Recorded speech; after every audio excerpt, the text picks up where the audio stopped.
Israel Hamas യുദ്ധം രൂക്ഷമായി തുടരുമ്പോൾ വെടിനിർത്തൽ ചർച്ചകൾക്ക് വേണ്ടി ഹമാസിന്റെ ഖത്തർ ആസ്ഥാനമായുള്ള നേതാവ് ഇസ്മായിൽ ഹനിയ കെയ്റോയിൽ എത്തിയതായിട്ടാണ് ഏറ്റവും പുതിയ അപ്ഡേറ്റ് പുറത്തു വരുന്നത്. ഗാസയിൽ നടക്കുന്ന ഇസ്രായേൽ ഹമാസ് യുദ്ധത്തിൽ വെടിനിർത്തൽ സംബന്ധിച്ചും തടവുകാരെ കൈമാറ്റം ചെയ്യുന്നതിനുമായിട്ടുള്ള ചർച്ചകൾക്ക് വേണ്ടിയിട്ടാണ് ഇസ്മായിൽ ഹനിയ കെയ്റോയിൽ എത്തുന്നത്. ഗാസ മുനമ്പിലെ ഇസ്രായേൽ ആക്രമണത്തിന്റെ പശ്ചാത്തലത്തിൽ ഈജിപ്ഷ്യൻ ഉദ്യോഗസ്ഥരുമായി ചർച്ച നടത്തുമെന്നും ഹമാസ് പ്രസ്താവനയിൽ പറഞ്ഞു. കെയ്റോയിലേക്ക് പുറപ്പെടുന്നതിന് മുമ്പ് ഇറാൻ വിദേശകാര്യമന്ത്രി ഹുസൈൻ അമീർ അബ്ദുല്ലാഹിയാനുമായി ഇസ്മായിൽ ഹനിയ ദോഹയിൽ കൂടിക്കാഴ്ച നടത്തിയിരുന്നു. ഈ കൂടിക്കാഴ്ചയുടെ വിശദാംശങ്ങൾ പുറത്തു വന്നിട്ടില്ല. ഈജിപ്ഷ്യൻ ഇന്റലിജൻസ് മേധാവി അബ്ദുൽ കമാൽ ഉൾപ്പെടെയുള്ളവരുമായി ഇസ്മായിൽ ഹനിയ ചർച്ച നടത്തും.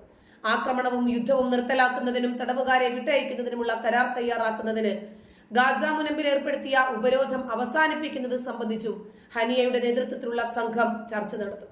അതിനിടയിൽ കൂടുതൽ തടവുകാരെ മോചിപ്പിക്കുന്നതിന് വേണ്ടി ഹമാസുമായി പുതിയ താൽക്കാലിക ഉടമ്പടി അംഗീകരിക്കാൻ തയ്യാറാണ് എന്ന് ഇസ്രായേൽ പ്രസിഡന്റ് ഐസക് ഹെർസോഗ് പറഞ്ഞു. ഗാസയുടെയും വെസ്റ്റ് ബാങ്കിന്റെയും യുദ്ധാനന്തര ഭാവിയെക്കുറിച്ച് ഹമാസിന്റെ നേതാക്കൾ ഹമാസിന്റെ മറുവിഭാഗമായ ഫത്താഹുമായി ചർച്ച നടത്തിയതായി വാൾ സ്ട്രീറ്റ് ജേണൽ റിപ്പോർട്ട് ചെയ്തു. വെടിനിർത്തൽ സംബന്ധിച്ച് മൊസാദും CIA-യും ഖത്തർ പ്രധാനമന്ത്രിയുമായി തിങ്കളാഴ്ച വാഴ്സോയിൽ നടത്തിയ ചർച്ചകൾ ഗുണപ്രദമായിരുന്നുവെന്നും ഇത് ഫലപ്രാപ്തിയിലേക്ക് നീങ്ങുന്നതായും അൽ ജസീറ ചാനൽ റിപ്പോർട്ട് ചെയ്തു. ഗാസയിൽ ഇസ്രായേൽ സൈന്യം കിരാതമായ ആക്രമണങ്ങൾ ഇപ്പോഴും തുടരുന്നു എന്നാണ് റിപ്പോർട്ട് അവർ ചെയ്തത്. ജബലിയയിൽ ഇസ്രായേൽ സൈന്യം ഇന്നലെ 50ഓളം പേരെ കൊലപ്പെടുത്തി. വടക്കൻ ഗാസയിലെ ജബലിയ മെഡിക്കൽ സെന്ററിൽ രാവിലെ മുതൽ 46 മൃതദേഹങ്ങൾ കൊണ്ടുവന്നു. പരിക്കേറ്റ 110 പേരെയും മെഡിക്കൽ സെന്ററിൽ എത്തിച്ചതായി ഗാസയിലെ ആരോഗ്യ മന്ത്രാലയ ഡയറക്ടർ ജനറൽ പറഞ്ഞു. ഇസ്രായേൽ സൈന്യം ബോംബെറിഞ്ഞ കെട്ടിട അവശിഷ്ടങ്ങൾക്കിടയിൽ ഡസൻ കണക്കിന് പേർ ഇപ്പോഴും കുടുങ്ങിക്കിടക്കുന്നുണ്ടെന്ന് മുനീർ അൽ ബുർഷ് കൂട്ടിച്ചേർത്തു. ജബലിയ അഭയാർത്ഥി ക്യാമ്പിന് നേരെയാണ് ഇസ്രായേൽ സൈന്യം ഇന്നലെ ആക്രമണം നടത്തിയത്. ഇസ്രായേൽ നടത്തിയ ആക്രമണത്തിൽ ഇന്നലെ 1 ഡസനിലധികം ആളുകൾ കൊല്ലപ്പെട്ടു. ഇസ്രായേൽ വർഷങ്ങളായി വേട്ടയാടുന്ന ഹമാസിന്റെ കസം ബ്രിഗേഡിന്റെ തലവൻ മുഹമ്മദ് ഡീഫ് ജീവിച്ചിരിപ്പുണ്ടെന്നും അദ്ദേഹത്തിന്റെ ആരോഗ്യത്തിന് ഒരു പ്രശ്നവുമില്ലെന്നും ഇസ്രായേൽ മാധ്യമങ്ങൾ റിപ്പോർട്ട് ചെയ്തതായി അൽ ജസീറ പറയുന്നു. അദ്ദേഹം വീൽ ചെയർ പോലും ഉപയോഗിക്കുന്നില്ല എന്നും മാധ്യമങ്ങൾ റിപ്പോർട്ട് ചെയ്തു.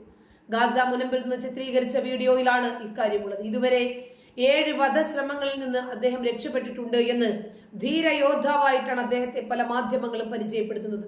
കൊടും തീവ്രവാദികളെയും ഭീകരരെയും ഒക്കെ പോരാളികളാണ് എന്ന് വിളിക്കാൻ കേരളം ഏതാണ്ട് അധപ്പതിച്ചു കഴിഞ്ഞു. ഇസ്രായേൽ എന്ന പുലിക്കുട്ടികൾ പതുങ്ങിയത് ഒളിക്കാനായിരുന്നില്ല, മറിച്ച് കുതിക്കാനായിരുന്നു. അവർ ഇപ്പോഴും ശക്തമായ രൂപത്തിൽ ആക്രമണം തുടർന്നുകൊണ്ടിരിക്കുന്നു. ഹമാസ് ഭീകരർക്ക് അറിയില്ലായിരുന്നു ഇസ്രായേലിന്റെ കഴിവും മികവും എത്രയാണെന്ന്, അവരുടെ പ്രത്യാക്രമണ രീതി എത്രയാണെന്ന് അറിയില്ലായിരുന്നു. ഇസ്രായേലിന്റെ പക കൊന്നാലും തീരില്ല എന്ന് അറിയില്ലായിരുന്നു. നേരത്തെ ഒരു കാര്യവും ഇല്ലാതെ പോയി ചൊറിഞ്ഞു വാങ്ങിയതല്ലേ ഇതെല്ലാം. ഹമാസ് ഭീകരർ ഇസ്രായേലിലെ 1400 പേരെ കൊന്നപ്പോൾ ഇസ്രായേൽ ഗാസയിൽ നിന്ന് 10,000-ലധികം ആളുകളെ കൊന്നിട്ടും ജൂതപ്പട അടങ്ങുന്നില്ല. ഇത് ഇന്നും ഇന്നലെയും തുടങ്ങിയതല്ല എന്ന് നിങ്ങൾക്കറിയില്ലായിരുന്നോ? എല്ലാ തവണകളിലും പോയി ചൊറിയുന്നത് പോലെ ഇത്തവണ 1400 പേരെ പ്രതികാരമായിട്ട് കൊന്നിട്ട് ഇസ്രായേൽ അടങ്ങുമെന്നാണോ ഹമാസ് വിചാരിച്ചിരുന്നത്? അല്ല, ഓരോരോ ബുദ്ധി കേന്ദ്രങ്ങളായ ഹമാസ് ഭീകരരുടെയും വീടുകളും കേന്ദ്രങ്ങളും മണത്ത് കണ്ടുപിടിച്ച് നശിപ്പിച്ചു കൊണ്ടിരിക്കുകയാണ് ഇപ്പോൾ ഇസ്രായേൽ സൈന്യം. ഇസ്രായേൽ സൈന്യത്തെ സംബന്ധിച്ചിടത്തോളം ഗാസയിലെ ജനത തന്നെ ഹമാസുകാർക്കെതിരാണ്. അതുകൊണ്ട് ഗാസക്കാർ തന്നെ ചാവേറുകളായി ഇറങ്ങുകയാണ് തുരങ്കങ്ങളിലേക്ക്. ഞങ്ങൾ ശരീരത്തിൽ സ്ഫോടക വസ്തുക്കൾ കെട്ടി അവസാനമായിട്ട് ആ ഒരു നല്ല കാര്യം ചെയ്യാൻ കഴിയുമെങ്കിൽ ഹമാസ് ഭീകരരെ ഇല്ലാതാക്കാൻ തുരങ്കങ്ങളിലേക്ക് പോകാൻ ഞങ്ങൾ തയ്യാറാണ് എന്ന് പ്രഖ്യാപിച്ച് ഇപ്പോൾ തുരങ്കങ്ങളിലേക്ക് ശരീരത്തിൽ സ്ഫോടക വസ്തുക്കൾ കെട്ടിവെച്ച് ഗാസക്കാരാണ് ഇറങ്ങുന്നത് എന്ന യാഥാർത്ഥ്യം ഇപ്പോഴും പലസ്തീനിന് ഉൾക്കൊള്ളാൻ സാധിച്ചിട്ടില്ല. ഹമാസ് പോരാട്ടം 75-ാം ദിവസവും തുടരുമ്പോൾ ഇന്നലെ മാത്രം കൊല്ലപ്പെട്ടത് 100 പലസ്തീനികളാണ്. ജമാലിയ അഭയാർത്ഥി ക്യാമ്പ് ഇസ്രായേൽ നിയന്ത്രണത്തിലാണ്. അവിടെ ആക്രമിക്കാനെത്തിയ ഹമാസ് ഭീകരരെയാണ് കൊലപ്പെടുത്തിയത് എന്നാണ് ഇസ്രായേൽ പറഞ്ഞത്. ഇപ്പോൾ ഖത്തർ ഉൾപ്പെടെയുള്ള ലോകരാജ്യങ്ങൾ ശ്രമിക്കുന്നത് വെടിനിർത്തലിനു വേണ്ടിയാണ്. ഗാസയിൽ വീണ്ടും വെടിനിർത്തൽ കരാർ നടപ്പാക്കുന്നതിനും ബന്ദികളാക്കിയവരെ വിട്ടുനൽകുന്നതിനുമായി ബന്ധപ്പെട്ട ചർച്ചകൾക്കായി ഈജിപ്തിൽ എത്തിയിരിക്കുകയാണ്. അതായത് ഈജിപ്റ്റ്, ഖത്തർ, തുർക്കി, ഇറാൻ ഇവരെല്ലാവരും ഒരുമിച്ച് നിൽക്കുമെന്ന് നമുക്കും അറിയാം. ഞമ്മന്റെ ആളുകളെല്ലാം ഒറ്റക്കെട്ടാണ്. കാരണം ഞമ്മന്റെ മതപൊത്തക പ്രകാരം ജൂതന്മാർ വധിക്കപ്പെടേണ്ടവരാണല്ലോ. നമ്മുടെ കരങ്ങൾ കൊണ്ട് തന്നെ സർവശക്തനായ, സർവവ്യാപിയായ, സർവ്വതിനും സൃഷ്ടിക്കാനും സംഹരിക്കാനും ശേഷിയുള്ള അദൃശ്യജ്ഞാനിയായ അള്ളാഹു ആ ഒരു ദൗത്യം ഹമാസ് ഭീകരരെ ഏൽപ്പിച്ചിരിക്കുകയാണ്. ഐസിസിനെയും അതുപോലെ ഹിസ്ബുള്ളയെയും ഹൂതികളെയും ഇവരെയൊക്കെ ഏൽപ്പിച്ചിരിക്കുകയാണ് എന്ന രൂപത്തിലാണ് അവരിപ്പോൾ ഇറങ്ങിത്തിരിക്കുന്നത്. പക്ഷേ അള്ളാഹു നിങ്ങളെ സഹായിക്കുമെന്ന് പറയുമ്പോൾ ഇപ്പോഴും അള്ളാഹു ജൂതന്മാരെയാണല്ലോ സഹായിച്ചുകൊണ്ടിരിക്കുന്നത്. ഹമാസ് നേതാവ് ഇസ്മായിൽ ഹനിയ. ഖത്തർ കേന്ദ്രമായി പ്രവർത്തിക്കുന്ന ഹനിയയോടൊപ്പം മുതിർന്ന ഹമാസ് നേതാക്കളും ഉണ്ടാകുമെന്ന് ഹമാസുമായി ബന്ധപ്പെട്ട വൃത്തങ്ങൾ അറിയിച്ചിട്ടുണ്ട്. ഈജിപ്ഷ്യൻ ഇന്റലിജൻസ് മേധാവി അബ്ബാസ് കമൽ ഉൾപ്പെടെയുള്ളവരുമായി ഹനിയ ചർച്ച നടത്തും. ഇസ്രായേൽ പ്രസിഡന്റ് ഐസക് ഹെർസോഗ് കഴിഞ്ഞ ദിവസം വെടിനിർത്തലിന് സന്നദ്ധമാണെന്ന് സൂചന നൽകിയിരുന്നു. എന്നാൽ ഇസ്രായേൽ അധിനിവേശം പൂർണ്ണമായും അവസാനിപ്പിക്കാതെ വെടിനിർത്തൽ ചർച്ചയ്ക്കില്ല എന്ന് ഹമാസ് പറഞ്ഞിരുന്നു. തന്നെയുമല്ല, യുദ്ധം പൂർണ്ണമായും അവസാനിക്കണമെങ്കിൽ ഹമാസ് ഭീകരർ ആയുധം വെച്ച് കീഴടങ്ങണം എന്നതാണ് ഇസ്രായേൽ മുന്നോട്ട് വെച്ച ഒരൊറ്റ കരാർ. ബന്ധികളുടെ കാര്യങ്ങൾ അവിടെ നിൽക്കട്ടെ, ബന്ധികളെ ഞങ്ങൾക്ക് മോചിപ്പിക്കേണ്ടതുണ്ട്. പക്ഷേ ഹമാസ് ഭീകരർ ആയുധം വെച്ച് കീഴടങ്ങാതെ ഈ യുദ്ധത്തിന്റെ വെടിനിർത്തൽ കരാർ പോയിട്ട് ഒരു സന്ധി സംഭാഷണത്തിന് പോലും തങ്ങൾ തയ്യാറല്ല എന്നാണ് ഇസ്രായേൽ ഉറച്ചു നിൽക്കുന്നത്. ഇപ്പോൾ ഇസ്രായേലുമായുള്ള പോരാട്ടത്തിനിടെ അടിപതറി തുടങ്ങിയതോടെ ആകാം എത്രയും വേഗം യുദ്ധം അവസാനിപ്പിക്കുക എന്ന ലക്ഷ്യത്തിലാണ് ഹനിയയുടെ യാത്ര എന്നാണ് സൂചന. ഒന്നാമത്തെ കാര്യം, യുദ്ധം തുടർന്ന് കൊണ്ടുപോകാൻ സാധിക്കുന്നില്ല ഹമാസിന്. ഹമാസ് ഭീകരന്മാരിലെ റോക്കറ്റും സ്ഫോടക വസ്തുക്കളും ഒക്കെ ഓപ്പറേറ്റ് ചെയ്തിരുന്ന തലകളൊക്കെ ഇതിനോടകം തന്നെ ഇസ്രായേലിൽ കൊണ്ടുപോയി.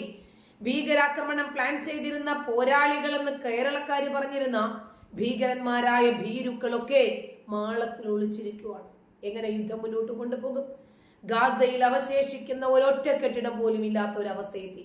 അഭയാർത്ഥി ക്യാമ്പുകളില്ല, ആശുപത്രികളില്ല, വീടുകളില്ല.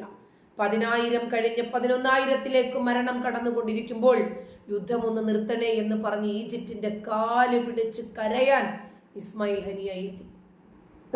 ഗാസ മേഖലയിൽ ഏർപ്പെടുത്തിയ ഉപരോധം അവസാനിപ്പിക്കുന്നതിനും തടവുകാരെ വിട്ടയക്കുന്നതിനുമുള്ള കരാർ രൂപപ്പെടുത്തുന്നതിനും വേണ്ടിയുള്ള ചർച്ചകൾ ഇതിനോടൊപ്പം നടക്കുന്നുണ്ട്. ഗസയിൽ റഫ മേഖലയിലാണ് ഇപ്പോൾ രൂക്ഷമായ ആക്രമണം നടക്കുന്നത്. കൊല്ലപ്പെട്ടവരുടെ കണക്കെടുക്കാൻ പോലും കഴിയാത്ത വിധത്തിലുള്ള ആക്രമണമാണ് ഇസ്രായേൽ നടത്തുന്നത്. തകർക്കപ്പെട്ട കെട്ടിടങ്ങൾക്കിടയിൽ ആയിരങ്ങളാണ് കുടുങ്ങിക്കിടക്കുന്നത്. അതേസമയം ഇസ്രായേലിന്റെ ബന്ധിമോചനം ആവശ്യപ്പെട്ട് വലിയ പ്രതിഷേധമാണ് നടക്കുന്നത്. കഴിഞ്ഞ ദിവസം ഹമാസ് പുറത്തുവിട്ട ബന്ദിയുടെ വീഡിയോ വലിയ ചർച്ചയായിരുന്നു. തങ്ങളുടെ മരണമാണോ നിങ്ങൾ ആഗ്രഹിക്കുന്നത് എന്നാണ് ഹമാസിന്റെ വീഡിയോയിലുള്ള ബന്ദിയാക്കപ്പെട്ട വ്യക്തി ചോദിക്കുന്നത്.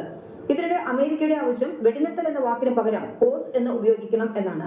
വെടിനിർത്തൽ എന്നതിന് കീഴടങ്ങൽ എന്ന ഒരർത്ഥം കൂടി ഉണ്ടെന്ന് പറഞ്ഞാണ് പോസ് എന്ന വാക്ക് ഉപയോഗിക്കാൻ നിർദ്ദേശം വന്നിട്ടുള്ളത്. ഇത് നടപ്പിലാക്കുകയാണെങ്കിൽ ഒരാഴ്ചയോളമെങ്കിലും യുദ്ധവിരാമം ഉണ്ടാകുമെന്ന് പ്രതീക്ഷിക്കുന്നു. നേരത്തെ ഈജിപ്ത്, അമേരിക്ക, ഖത്തർ തുടങ്ങിയ രാജ്യങ്ങളുടെ മധ്യസ്ഥതയിൽ തയ്യാറാക്കിയ കരാറിനൊടുവിൽ 80ഓളം ബന്ദികളെ ഹമാസ് വിട്ടയച്ചിരുന്നു. ഒരാഴ്ച നീണ്ടുനിന്ന വെടിനിർത്തലാണ് അന്ന് നടപ്പിലാക്കിയത്. നിലവിൽ ഹമാസിന്റെ അടുത്ത വൃത്തങ്ങൾ നൽകുന്ന സൂചനകൾ പ്രകാരം ഗാസ മുനമ്പിൽ നിന്ന് ഇസ്രായേൽ അവരുടെ സൈന്യത്തെ പിൻവലിക്കുക, ഗാസയിലെ ജനങ്ങളെ തിരികെ കൊണ്ടുവരിക തുടങ്ങിയ കാര്യങ്ങളിൽ ശ്രദ്ധ കേന്ദ്രീകരിക്കും എന്നാണ് വിവരം. ഒക്ടോബർ 7-ന് ഇരുപക്ഷവും തമ്മിൽ ഏറ്റുമുട്ടൽ ആരംഭിച്ചതിനു ശേഷം ഇത് 2ാം വട്ടമാണ് ഹനിയ ഈജിപ്ത് സന്ദർശിക്കുന്നത്. വെടിനിർത്തൽ നടപ്പിലാക്കുകയാണെങ്കിൽ 40 ബന്ദികളെ ഹമാസുകൾ വിട്ടയക്കും എന്നാണ് പറയുന്നത്. ഇതിനു മുൻപ് 104 പേരെ വിട്ടയച്ചിരുന്നു. 21 പേരെ ഹമാസ് കൊലപ്പെടുത്തി എന്നാണ് അറിയുന്നത്. ബാക്കി 108 പേരിൽ 40 പേരെ വിട്ടയക്കാമെന്നാണ് ഹമാസ് ഇപ്പോൾ പറഞ്ഞിട്ടുള്ളത്. കൊല്ലപ്പെട്ടവരുടെ മൃതദേഹങ്ങളും വിട്ടുകൊടുക്കുമെന്ന് പറഞ്ഞിട്ടുണ്ട്. വിട്ടയക്കുന്നവരിൽ ഇസ്രായേൽ സൈനികരും അമേരിക്കൻ പൗരന്മാരും ഉൾപ്പെടുമെന്നാണ് കരുതുന്നത്. ഹമാസിനെ തുടച്ചു നീക്കണം എന്നതിൽ സംശയമൊന്നുമില്ല. എങ്കിലും നിരപരാധികൾ കൊല്ലപ്പെടുന്നതിൽ ഇസ്രായേലിനും അമേരിക്കയ്ക്കും എല്ലാ രാജ്യങ്ങളും നിരപരാധികളോടൊപ്പം തന്നെയാണ്. ഒരു നിരപരാധിയും കൊല്ലപ്പെടാൻ പാടില്ല എന്ന് തന്നെയാണ് എല്ലാ മനുഷ്യാവകാശങ്ങൾ സംരക്ഷിക്കുന്ന രാജ്യങ്ങളുടെയും അഭിപ്രായം. പക്ഷേ ആ സാധാരണക്കാരുടെ ഇടയിലേക്ക് കയറി അവരുടെയും കൂടി ജീവിതം ഇല്ലായ്മ ചെയ്യുന്നത് ഹമാസ് ഭീകരരാണ്.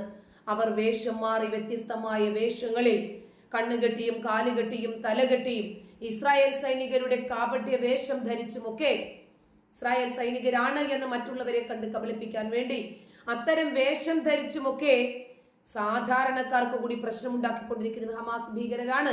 ഇതേതാണ്ട് ആളുകൾ തിരിച്ചറിഞ്ഞിരിക്കുന്നു. നന്ദി.